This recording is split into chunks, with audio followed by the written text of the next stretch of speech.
오늘은 우리가 읽은 본문 16절 말씀을 보면 에브론이 얼마의 돈을 달라, 밥값이 얼마다. 그러니까 아브라함이 그 밥값을 어떻게 해요? 요구하는 대로 다 치르잖아요. 그 모습을 보면서 말씀의 제목을 요구하는 대로 주라 이렇게 좀 정해봤습니다. 요구하는 대로 주라. 아브라함이 에브론이 요구한 대로 다 줬단 말입니다. 그러면 왜 줬는가? 거기는 이유가 있을 거예요, 분명히. 그리고 그 준 거기에는 아무것도 눈에 보이지는 않지만 거기에는 큰 또 의미가 있습니다. 그래서 아브라함이 에브론이 요구한 대로 다 주는 그것을 보면서 우리가 오늘 요구하는 대로 주라, 이 말씀을 통해서 우리 또한 이 말씀을 우리 삶에서 좀 어떻게 그러면 오늘 좀 적용을 해볼까? 우리가 한 주간을 또 세상을 살아낼 때 이 말씀을 우리 삶에서 어떻게 좀 녹여내볼까? 그것을 좀 말씀을 드리려고 합니다.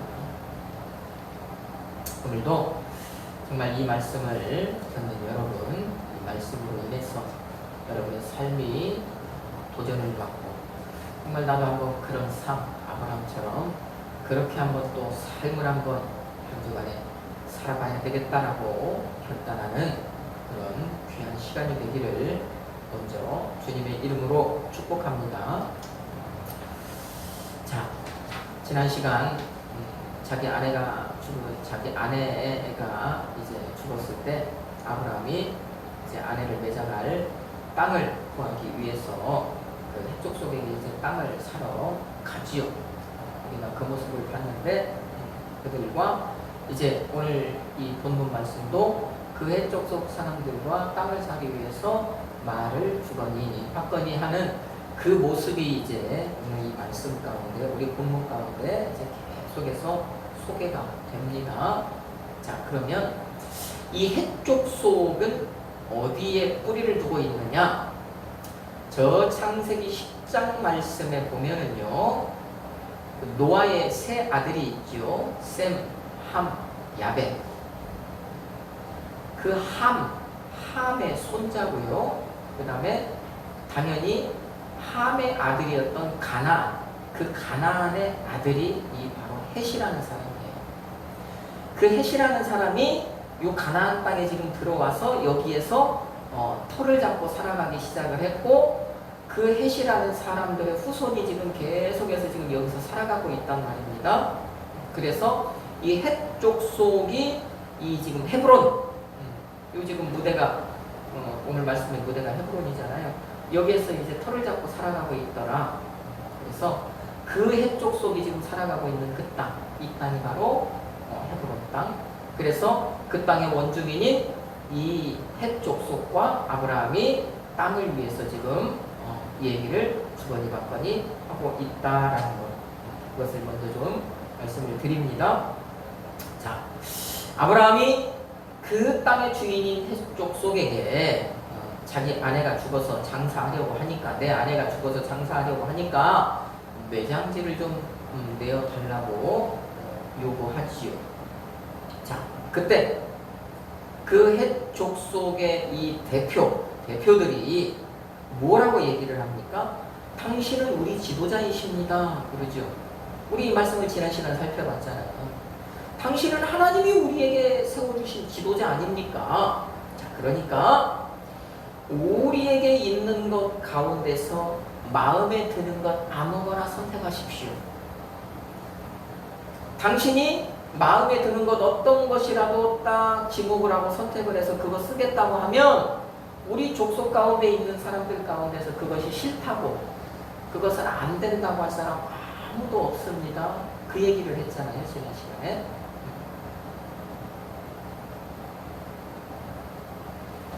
자, 그때 아브라함이 자기의 이미 마음속에 품고 있었던 땅, 그곳을 이야기를 합니다. 내 안에 매장지를 좀 주십시오 했을 때 헷 족속의 그 대표들이 아무 곳이나 좀 골라보십시오 이렇게 얘기했단 말이에요. 그러니까 아브라함이 내가 이미 마음에 딱 점찍어둔 마음에 든 땅이 있어요 그렇게 얘기를 하는데 그 말씀이 어디냐면 그 말씀이 바로 8절에서 9절 말씀.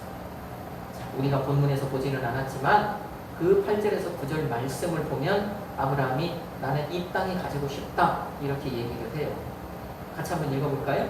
거기 8절로 9절. 그들에게 말하여 이르되 나로 나의 죽은 자를 내 앞에서 내어다가 장사하게 하는 일이 당신들의 뜻일진데 내 말을 듣고 나를 위하여 소할의 아들 에브론에게 구하여 그가 그의 반머리에 있는 그의 막벨라 굴을 내게 주도록 하되 충분한 대가를 받고 그 굴을 내게 주어 당신들 중에서 매장할 소유지가 되게 하기를 원하노라. 아멘. 자, 그 해쪽 속의 대표들이 아무데나 고르세요. 골라보세요. 당신이 고르면 고르는 곳 당신이 쓰도록 하겠습니다. 그랬더니 아브라함이 자기 속마음을 얘기하는 거예요.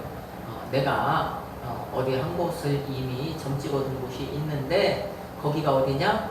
저 에브론이 소유하고 있는 막벨라라고 하는 굴이다. 그렇게 얘기를 하지요.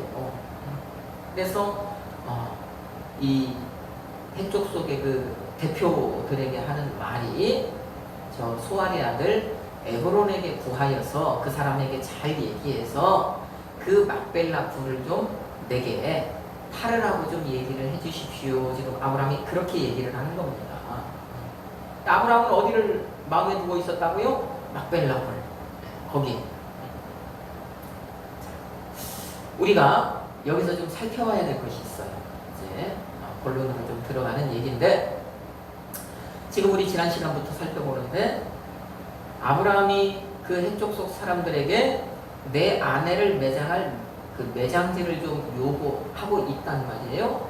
이때 그 해쪽 속의 그 대표들이 하는 말들을 보면은 이 사람들은 아브라함에게 우리에게 있는 땅 가운데서 아무거나 택하기만 하면 그 땅을 우리가 거저 주겠답니까? 아니면은 어떻게 비용을 내고 주겠답니까? 이 말의 문맥을 보면 그냥 주겠다라고 얘기해요. 아무 곳이나 당신이 원하는 대로 쓰세요. 그것에 금한자가 없습니다. 마음대로 그냥 쓰십시오. 그렇게 얘기해요. 자, 그런데 9절 말씀해 보니까 아브라함은 어떻게 하겠대요? 아니다. 내가 반드시 돈을 주고 사겠다. 충분한 대가를 주고 사겠다. 그렇게 얘기해요. 자, 그러면 이제 본문으로 들어가서 이제 에브론이라고 하는 그 밭의 주인인 에브론이라고 하는 사람과 아브라함이 이제 대화를 이어가요. 이제 대화의 그 주된 대화의 상대자가 에브론이라고 하는 사람이 됩니다. 이제 자, 그러면 거기에서도 한번 봅시다. 거기에서도 자, 먼저 자 10절 말씀해 보면 에브론이 아브라함이 그 얘기를 하고 있는데 이미 그 자리에 있었어요. 8절로 9절 말씀에만 보면은 에브론이 그 자리에 없었나 싶은데 10절 말씀에 보니까 에브론이 거기 앉아 있었다 그러잖아요. 그 자리에 앉아 있었대요. 해쪽 속 중에 앉아 있었대요. 자, 그러면 이 앉아 있었다라고 하는 이 얘기는 뭐냐? 이 얘기는 에브론도 그 해쪽 속 가운데서 지도자, 그 어른 중에 한 사람이다 이 얘기입니다. 그러니까 지금 그 성문 앞에 있잖아요. 사람들이 여기 성문 앞에서 얘기하잖아요. 이 성문이라고 하는 것은 당시에 모든 많은 사람들이 모여가지고 회의도 하고 재판도 하고 하는 만남의 광장이에요. 여기가 모든 일들이 다 여기서 이루어집니다. 이 성경의 문화에서, 이 구약 성경의 문화에서 보면은. 그러니까 그 성문 앞에 다른 해쪽 속의 지도자들과 같이 에브론이 그 자리에 앉아 있다라고 하는 것은 이 에브론도 그 해쪽 속의 어른 가운데 한 사람이었구나라는 것을 그것을 통해서 알 수 있는 거예요. 자, 그런데 에브론이 지금 그 얘기를 들었단 말입니다. 그러니까 에브론이 그 얘기를 듣고서는 아브라함에게 얘기를 하는데 11절 말씀해 보니까 뭐라고 얘기해요? 그가 아브라함에게 말하기를 쓰십시오. 그런데 내가 그 막벨라 굴만이 아니라 내 밭까지도 당신에게 그냥 드릴게요. 그래요. 자, 그런데 이 에브론이 성문에 들어와 있는 모든 사람이 듣는 데에서 그 얘기를 딱 합니다. 그러면 모든 사람이 그 얘기를 듣는다는 것은 에브론이 한 얘기에 증인이 된다는 얘기잖아요. 그러니까 많은 증인이 있는 앞에서 내가 그 땅 그냥 드릴게요. 내가 그 굴 그냥 드릴게요. 그리고 굴뿐만 아니라 내가 그 굴이 속해 있는 그 밭도 당신에게 드릴게요. 그 얘기를 지금 하는 겁니다. 둘이 은밀하게 얘기하는 게 아니에요. 많은 사람들 앞에서 이 얘기를 하는 겁니다. 그러면 자, 이 내용을 보면 에브론이 그냥 인사치레로 그렇게 그 땅을 주겠다고 하는 얘기겠습니까? 아니면 정말 자기의 땅을 아브라함을 존경해서 아브라함을 지도자로 생각해서 그 땅을 주겠다라고 지금 하는 얘기 같습니까? 아브라함을 존경해서 정말 기꺼이 그 땅을 아브라함에게 주겠다. 지금 그 얘기를 하고 있는 거죠. 자, 그런데 또 봅시다. 거기에서도 아브라함은 일관되게 뭐라고 얘기를 합니까? 13절에 보면은 거기에서도 일관되게 아브라함은 기어이 아니다. 내가 돈 주고 사겠다. 돈을 내겠다. 그렇게 얘기를 해요. 밥값 내겠다고 얘기합니다. 그냥 안 쓰겠다고 얘기를 해요.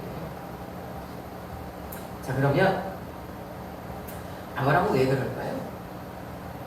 아니, 그 사람들의 호의가 있잖아요. 호의. 어떻게 보면 정말 자기네들의 지도자로 여겨서, 자기들의 선생으로 여겨서, 자기들이 존경할 만한 사람으로 여겨서 우리 가운데 있는 거 그냥 쓰십시오라고 이렇게 호의를 지금 베풀고 있는데 그 호의를 무시하는 것 같아요. 아브라함이 거리를 두는 것 같아요. 벽을 쌓는 거, 담을 쌓는 것 같잖아요. 그럼 아브라함이 지금 왜 그러느냐? 왜 그럴까요? 다른 이유가 아닙니다. 단순한 이유예요.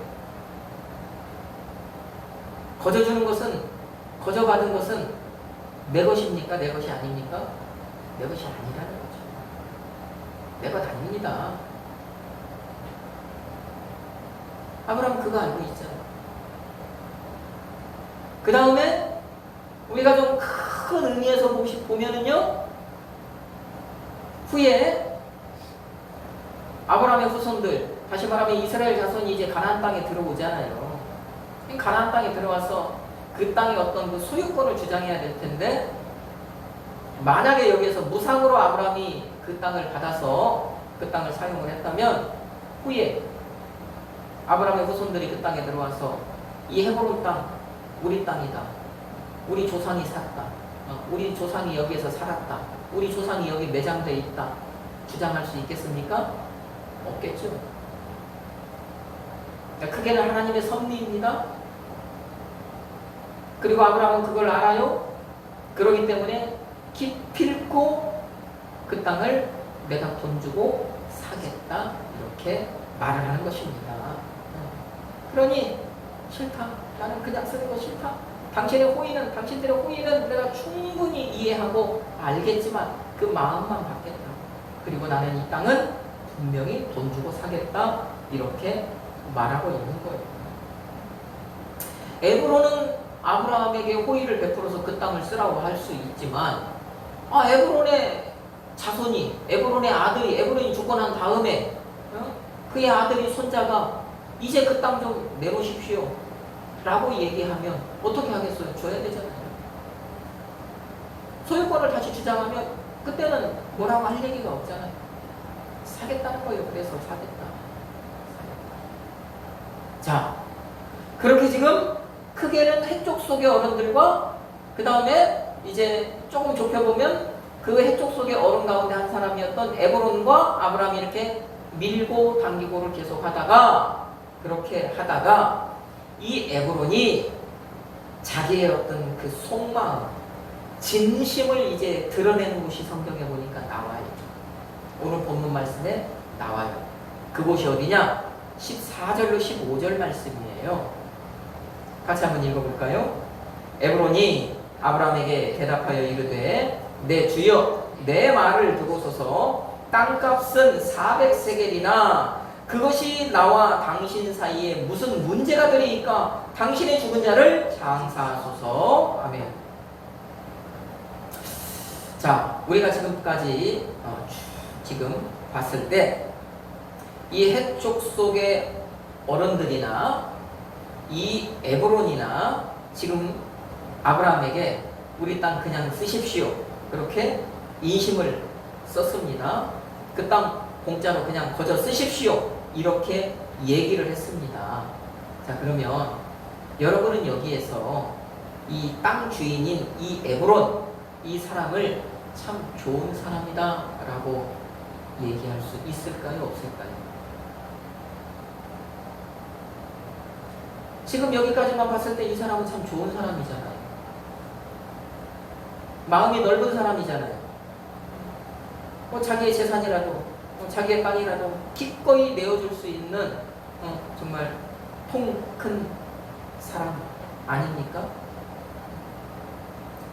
아무리 그 시대 옛날이라고 하지만 이 지금 이 막벨라 땅, 막벨라 굴이 있는 이 땅은 거저줄 수 있는 만큼 우리 산소 하나 쓸 수 있는 만큼 그런 땅이 아니에요. 밭이라고 그랬잖아요. 밭이라고 얘기했으면 큰 땅입니다. 큰 땅.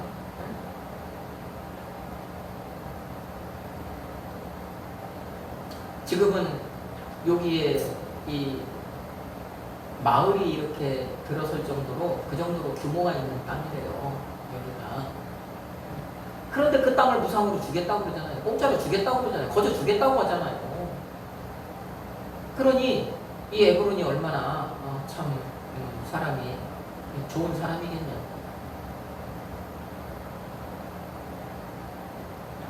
그런데 이 14절로 15절에서 이 사람의 우리가 진심을 여기에서 보게 된다. 진심을. 자, 그것을 우리가 어디에서 보게 되냐? 땅값은 은 400세겔이나 그것이 나와 당신 사이에 무슨 문제가 되리까? 이 얘기를 딱 마지막에 하잖아요. 지금. 땅값을 언급하잖아요.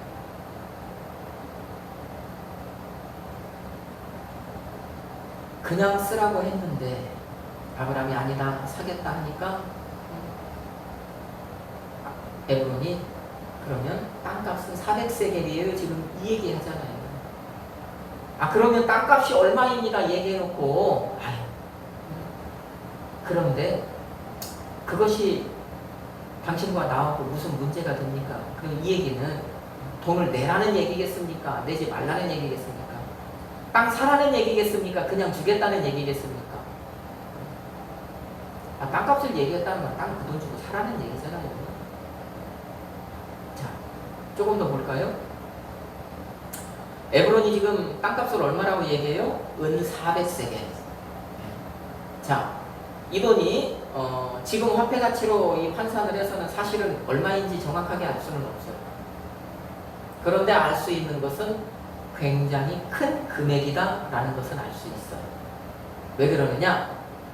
먼 훗날 이 다윗이 이스라엘의 왕이 되어 있을 때, 자, 그 다윗이 하나님께 번제를 하려고 사무엘하 24장에 보면은 아라우나라고 하는 사람의 그 타작 마당을 돈 주고 삽니다. 24장 24절에 보면은요, 그 타작 마당, 그러면 곡식을 타작하는 타작 마당이면 그 땅도 규모가 좀 있겠죠. 크겠죠. 작은 땅이 아니겠죠.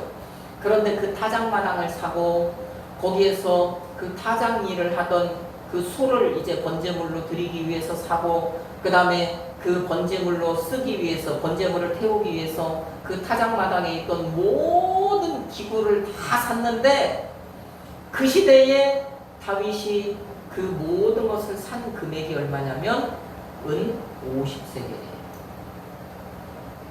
그런데 여기서는 지금 시대가 훨씬 앞서 있잖아요. 그런데 여기서는 얼마라고요? 은 400세겔이라. 그러면 땅 크기는 조금 차이가 있을지 몰라도 이것은 굉장히 지금 큰 금액을 불렀다. 거저 쓰라고 얘기했는데, 그죠? 말은 그냥 쓰십시오. 아유, 했는데, 그러면서 땅값은요, 부풀렸다. 그것을 어떻게 할 수 있느냐?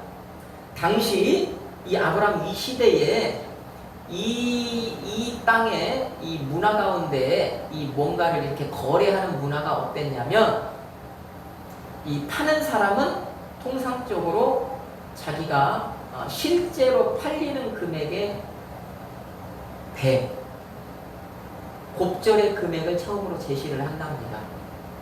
이게 문화래요. 그러니까 그들의 이 상거래 문화래요.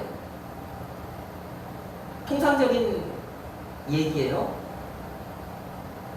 자, 그러면 이 얘기는 뭐냐면 이 에브론도 당시 상거래의 어떤 그 관리에 따라서 지금 그 땅을 어떻게 곱절의 가격을 아브라함한테 얘기한 거잖아요. 그러면 실제로는 이 땅은 잘 해야 은 200세겔 정도의 땅, 아니면 그 이하의 가치의 땅이었겠죠. 그럼 우리가 여기서 모순을 보게 되는 거잖아요. 에브론이 지금 말로는요, 그냥 쓰십시오. 아유, 그냥 쓰십시오. 이것도 주고 저것도 주게 그냥 쓰십시오 했는데, 실제로는 어떻게 해요? 속으로는 다 뭔가를 계산하고 있었다는 거잖아요. 내 땅값이 얼마라는 거 계산하고 있었다는 거잖아요. 그리고 그 계산 끝에 이제 내가 얼마를 제시하면 상대방이, 아브라함이 당시 이게 상거래니까 아이고 그러면 얼마에 하자 이렇게 가격을 흥정하고 가격을 깎을 거니까 그것까지 계산하고 있었다는 얘기잖아요. 그래서 지금 이 땅값을 불렀다는 얘기 아닙니까? 그러면 사실 이 사람이 겉으로는 드러난 모습으로는 굉장히 좋은 사람이었는데, 굉장히 친절한 사람이었는데, 이 아브라함에게 있어서 굉장히 호의를 베푸는 사람이었는데, 이 사람의 진면목은, 이 사람의 속은 뭐라는 거예요? 아주 치밀하게 이 사람은 자기의 유익을 위해서 계산하고 있었다는 이 얘기 아닙니까? 아브라함이 그 땅을 지목을 했단 말입니다. 그러면 지목을 하는 그 순간 아브라함은 그때서부터 줄기차게 내가 그 땅 그냥 안 쓰겠다, 사겠다 했어.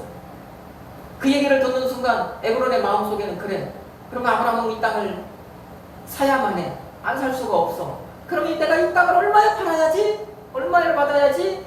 얼마를 받아야 내가 최대한으로 나에게 유익이 될까? 이것을 이미 다 마음속으로 계산을 다 깔고 있었다는 그 얘기잖아요. 맞습니까? 그러니까 그 사람이 지금 아브라함에게 했던 모든 말은 그 사람의 진심이었다는 거예요? 진심이 아니었다는 거예요? 진심이 아니었다. 이 사람은 마음속으로는요, 말은 그런 얘기를 하고 있었지만 그냥 쓰십시오. 당신 마음대로 쓰십시오. 당신과 나 사이에 돈이 무슨 돈이 필요합니까? 돈 안 받겠습니다. 주고받고 할 필요 아무것도 없습니다. 했지만 속으로는 아주 철저하게 자기의 이익을 추구하고 계산하고 있었다는 거예요. 아브라함은 이것을 알았을까요? 몰랐을까요? 알고 있었겠죠. 그 사람이 당시의 어떤 그 상거래 어떤 관리에 따라서 지금 그렇게 흥정하려고 자기의 그 가격을 제시했다라는 것을 알고 있었겠죠. 자, 그러면 그것을 알고 있는 아브라함이 그 에브론의 요구에 어떻게 반응을 해요? 어떻게 반응을 합니까? 자, 본문 16절로 18절 말씀. 자, 아브라함의 반응을 한번 봅시다. 아브라함의 행동을 한번 봅시다. 같이 읽습니다. 아브라함이 에브론의 말을 따라 에브론이 해족속이 듣는 데서 말한 대로 상인이 통용하는 은 400세겔을 달아 에브론에게 주었더니 마므레 앞 막벨라에 있는 에브론의 밭 곧 그 밭과 거기에 속한 굴과 그 밭과 그 주위에 둘린 모든 나무가 성문에 들어온 모든 해쪽 속이 보는 데서 아브라함의 소유로 확정된지라. 아멘. 야, 이 아브라함은요 한 수를 더 뜨네요. 뻔히 그것을 알고 있으면서도, 에브론이 지금 무슨 짓을 하는지 알고 있으면서도 아브라함은 어떻게 했대요? 부르는 대로 다 줘버렸대요. 한 푼도 안 깎았대요. 그것을 그 성문 안에 있는 모든 사람들이 다 봤답니다. 그래서 그 땅이 아브라함의 소유로 확정이 되었답니다. 아브라함이 어떻게 했다고요? 안 깎았다고요. 다 줬다고요. 왜 그랬을까요?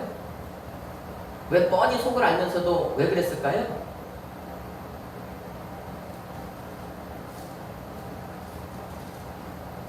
후에 나중에 먼 훗날이라도 털끝만큼이라도 그 소유권에 대해서 흠집 잡힐 일을 하고 싶지 않았던 것이죠.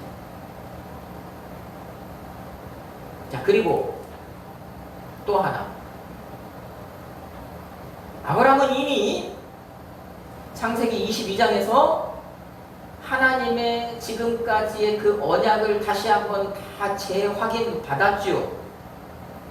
하나님께서 아브라함에게 두 번째 말씀하여 이르시되, 그러면서 저 창세기 12장에서 이미 말씀하셨던 그 모든 것들을 다시 한번 하나님께서 내가 너한테 이렇게 하겠다고 했지, 내가 반드시 이루어줄게, 내가 이렇게 하겠다고 한 거 반드시 이루어줄게, 그 말씀을 하셨는데 그 가운데 하나가 뭐냐? 내가 너에게 큰 복을 주겠다고 했던 그 모든 거 너에게서 반드시 이룰 것이다 라고 하나님이 거기에서 분명히 다시 한번 확약을 하셨단 말이에요. 자, 그런데 보십시다. 만약에 아브라함이 이 에브론의 이 밭값을 이 에브론이 어떻게 해서 불렀다는 것을 알고, 에휴 그러지 말고, 원래는 이거 200세겔짜리잖아, 200세겔에 나한테 팔아, 그래갖고 200세겔에 샀다고 칩시다. 자, 그러면 후에 정말 아브라함이 하나님께 큰 복을 받아서 정말 누구나 인정할 수밖에 없는 그런 복된 사람이 되어 있을 때 에브론이 무슨 말을 할 수 있을까요? 내가 저 사람 저렇게 크게 될 때, 내가 저 사람 저렇게 거부가 되는데 내가 한 몫을 담당했어. 내가 200세겔이나 깎아줬잖아. 자, 이 얘기 할 수 있을까요? 없을까요? 이 얘기 할 수 있다는 것입니다. 다시 말하면 아브라함이요, 이 복받은 사람이 된 것은 하나님의 일하심인데, 하나님의 그 언약, 하나님의 일하심을 잘못하면 그것을 흐리게 하는 일, 그것을 가리게 하는 일이 될 수 있는 거예요. 그 땅값을 깎으면. 그러니까 아브라함이 안 하는 겁니다. 그래서 부당한 금액일지라도 그 요구하는 대로 그냥 다 줘버린 거예요. 아브라함이 저 창세기 14장에서도 그랬잖아요.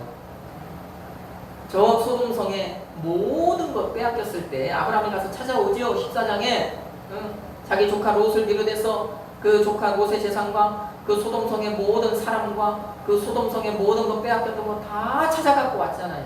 그럴 때 그 소돔성의 왕이 아브라함 마중 나와서 뭐라고 얘기해요? 당신이 찾아온 것은 당신 전리품이니까 당신이 다 가지세요. 사람만 나한테 주세요. 그랬잖아요. 그때 아브라함이 뭐라고 얘기해요? 싫다고 얘기하죠. 내가 당신 때문에 치부했다, 내가 당신 때문에 부자 됐다, 그런 얘기 나는 듣고 싶지 않아. 그래서 나는 당신 것은요 실오라기 하나도 안 가질 거야. 그러면서 다 줘버리잖아요. 여러분, 이게 믿음 아닙니까?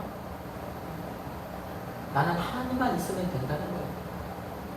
하나님이 나를 부유하게 해주실 텐데, 하나님이 나를 복되게 해주실 텐데, 내가 굳이 기껏 당신에게 있는 거, 너에게 있는 거, 그거 내가 받아서 천만의 말씀이다. 나는 그것을 통해서 하나님의 영광 가리고 싶지 않다. 아브라함은 지금 그것을요, 의사표현을 이렇게 한 겁니다.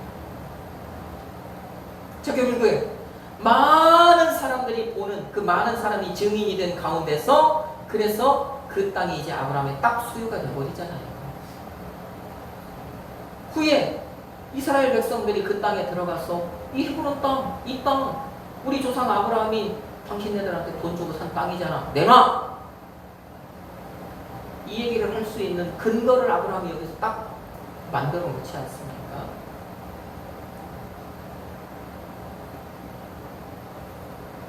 그러면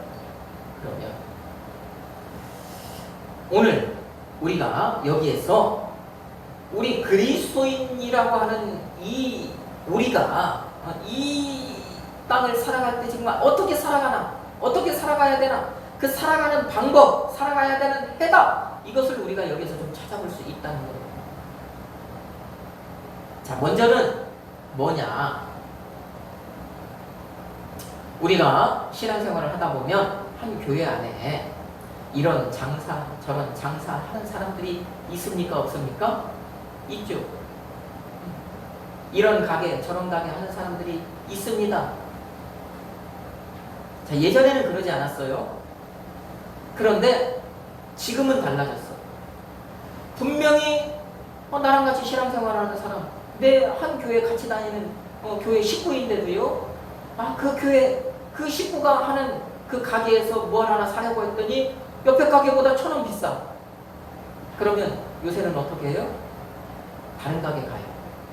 그죠? 1,000원 싼 데로 갑니다.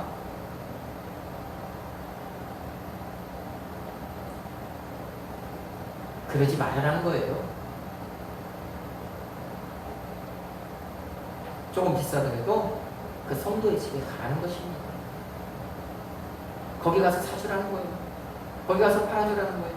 그 성도가 하는 식당에 가라는 겁니다. 그 가게 가서 사라는 거예요. 그러면 그 성도가 잘 되면 그 성도로 인해서 결국에는 뭐가 일어나는 것입니까? 하나님 나라의 확장. 이 교회에서 생명 살리는 일이 나타난다는 것입니다. 그 성도가 벌은 돈이 어디로 가겠냐고.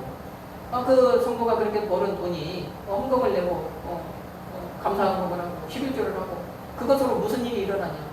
생명 살리는 일이 나타나잖아요. 그러니 그런 삶을 살지 않았으면 좋겠다. 그러면 오늘 우리 교회같이 이렇게 예배드린 사람이 많지 않아. 그래서 이것저것 찾아갈 데도 없어. 그러면 오늘 우리 같은 이런 사람들은 그러면 어떻게 살아? 어떻게 해야 돼요? 이렇게 살으라는 거예요. 우리가 살다 보면 어느 날 이 가게를 가고 저 가게를 가다 보면 여기는 예수 믿는 사람이 하는 가게네? 예수 믿는 사람이 하는 식당이네? 예수 믿는 사람이 하는 뭐네?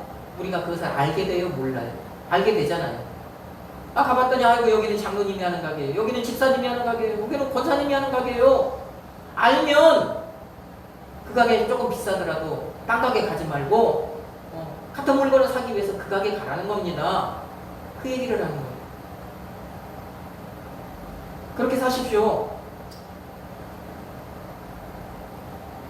왜? 우리가 그렇게 너무 계산적으로 살았어. 그렇게 1,000원, 2,000원 아껴가지고 우리가 떼부자 되는 거 아니라는 거예요. 내 삶이 윤택해지지 않는다는 것입니다. 그런데 내가 그럼에도 불구하고 거기에 가서 그것을 사주고 그래서 내 어떤 그 조그만 그 일조함으로 인해서 생명이 살아나는 놀라운 역사가 나타나면 그것은 하나님이 보시기에 좋은 일이 되잖아요. 그러면 내가 거기에서 돈 1,000원 손해봤다고 조금 더 썼다고 하나님께서 그것을 그냥 놔두시겠냐고요.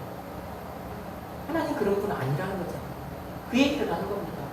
보세요. 오늘 아브라함이 그 땅 비싸게 곱절의 가격을 주고 터무니없는 가격을 주고 샀다고 해서 아브라함이 망합니까? 아니잖아요. 안 그래도 거부인 그 사람이 더 거부가 되지 않습니까? 에브론 그 땅 비싸게 팔았다고 해서 성경에 그 이름이 계속해서 등장합니까? 아니잖아요. 오늘 우리가 보고 있는 여기에서 등장하고 말잖아요.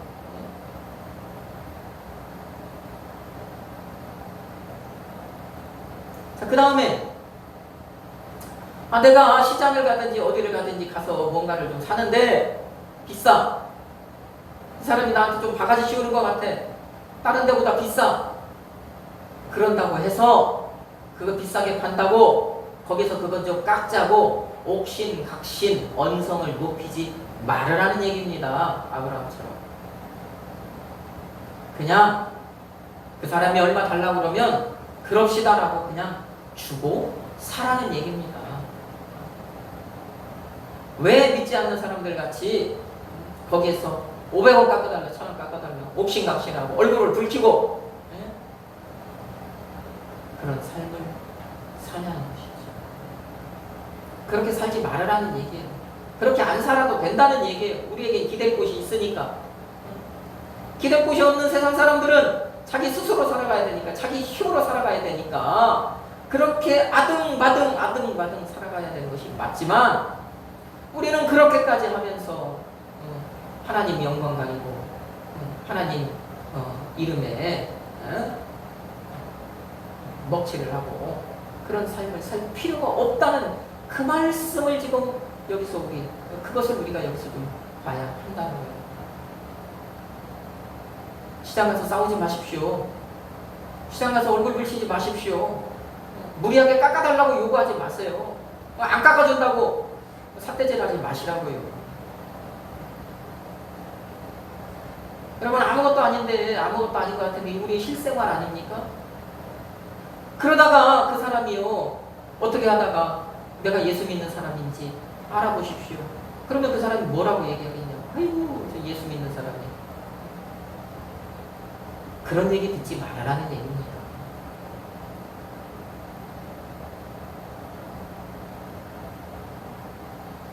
왜? 우리에게는 아버지가 있으니까. 하나님이 그거 다 보고 듣고 알고 계시잖아요. 내가 부당한 대우 받았으면, 부당하게 내가 비싼 값을 주고 샀으면 하나님이 아시는데 그거 안 갚아주시겠습니까? 보상 안 해주시겠습니까?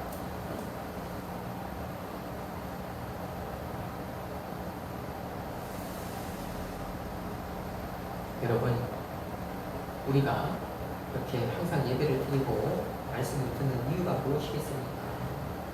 이 성경의 위대한 이 신앙의 사람들을 보면서 우리도 정말 그 사람들이 어떻게 살았느냐 그것을 보면서 그 사람들이 어떤 삶을 하나님께서 기뻐하셨느냐 그것을 보면서 우리도 그런 삶을 좀 살아내려고 본받아서 살아보려고 그 삶을 살아보려고 그것을 배우려고 우리가 예배드리는 것 아니겠습니까?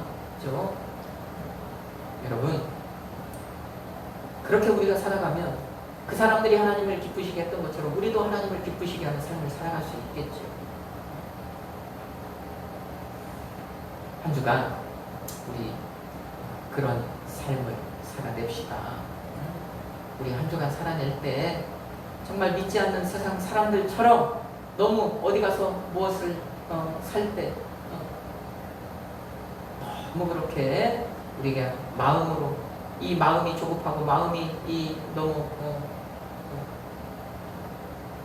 그렇게 작아서 정말 저 세상 사람들처럼 그렇게 계산적으로 그렇게 살지 않기를 주님의 이름으로 축복합니다. 내가 조금 손해보는 것 같더라도 남에게 조금이라도 도움이 되는 그런 삶을 살아가야 되겠다. 그런 마음가짐으로 한 주간을 살아내기를 주님의 이름으로 축복합니다. 더 나아가서 누가 내게 조금이라도 손해를 끼치는 것 같더라도 그래, 이것을 다 하나님께서 보고 듣고 알고 계시지, 하나님께서 보상해 주시겠지라고 하는 그 믿음으로 그 사람이 그냥 요구하는 대로 주는 그런, 오늘 말씀의 제목같이 요구하는 대로 주는 그런 삶을 살아내기를 주님의 이름으로 축복합니다. 그런 삶을 통해서 하나님의 일하심을 여러분이 풍성하게 경험하며 정말 한 주간의 삶을 살아내시기를 예수님의 이름으로 축복합니다.